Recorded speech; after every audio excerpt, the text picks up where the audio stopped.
Danes obeležujemo izjemen dan, skorajšnji mednarodni dan človekovih pravic in 30. obletnico delovanja Varuha človekovih pravic Republike Slovenije.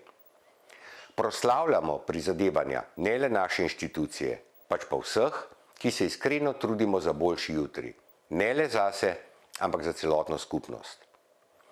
V zadnjih 30 letih smo bili in smo priča globalnim dogodkom, ki so močno vplivali na varnost, stabilnost in solidarnost.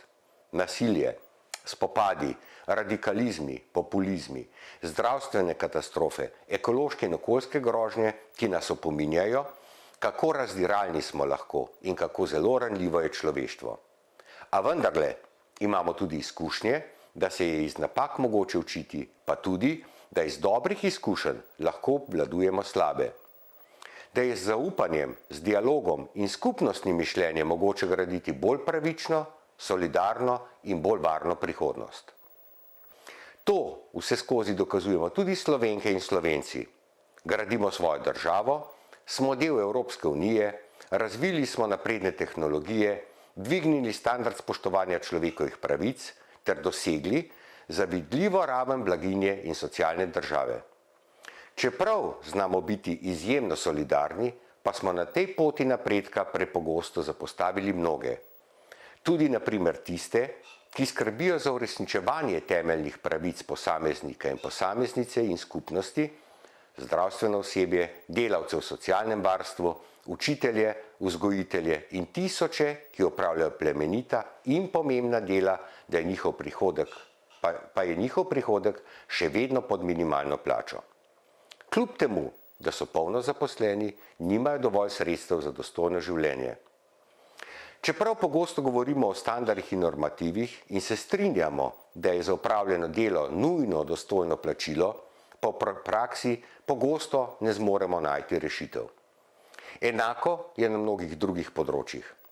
Obsojamo sovražni govor in govorimo o pomenu etike javne besede, v svojih sredinah pa še vedno zlahka netimo sovraštvo, ne obsodimo hujskaštva, nesprejemanja, stigmatizacije ali diskriminacije. Sicer nimam nič proti invalidom, migrantom, Romom, izbrisanim, zapornikom ali drugim. Vse, dokler so daleč stran od nas in naših otrok. Morda ima še kdo od vas občutek, da se v nas skušata zakoreniti egocentričnost in kolektivni narcisizem, pa vendarle trdno verjamem, da nas večina ve in se zavedamo, da pripadamo skupnosti, ki je pretežno dobra, človečna, razumevajoča in solidarna. Že tolikokrat doslej smo namreč dokazali, da smo lahko družbeno odgovorna skupnost, ki je mar za blagor drugega.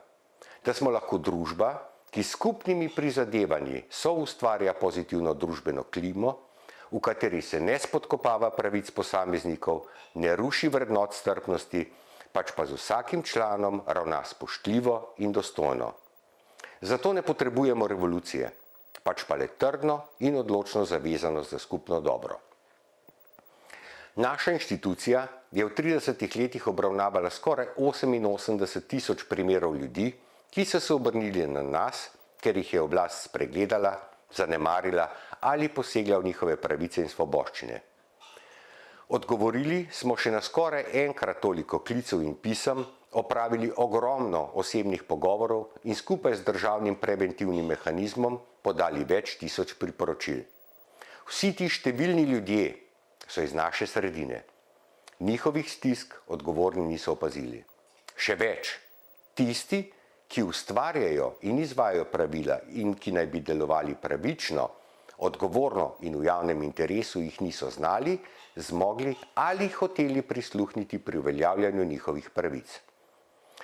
Veste, nedavno sem naletel na zapis pokojnega prvega varuha človekovih pravic magistra Ivana Bizjaka, ki je že v letu 1995 pri delu organov ugotavljal nerazumno dolge in zapletene postopke odločanja, izogibanje odločanju, neenako obravnavo in neučinkovit nadzor.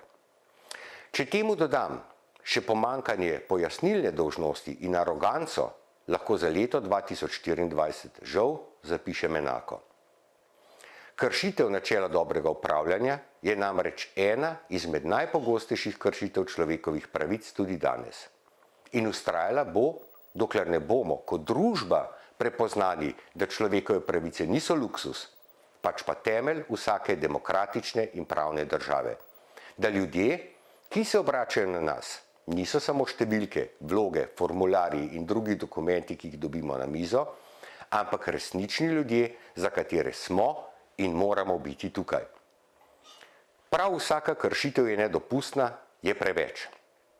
Tudi zato nocoj, kot že tolikokrat doslej ponavljam svoj apel in pričakovanje, da naj država skrbno upošteva priporočila, opozorila in predloge inštitucije Varuha človekovih pravic. S tem ne bo dala le jasnega znaka, kako se obnaša do inštitutov demokracije, temveč bo predvsem prebivalkam in prebivalcem dokazala, da ji je mar za vse in da želi popravljati krivice, ki jih je povzročila. Mislim, da le tako lahko napredujemo kot družba. Kultura dialoga je osnova demokratične in pluralne družbe, v kateri vlada zaupanje, v kateri sodelovanje ni enostranska pot, temveč zavezništvo, v kateri se vsak zaveda svoje odgovornosti za skupni napredek, v kateri štejejo dejanja, ne besede in obljube, ampak naša aktivacija v praksi.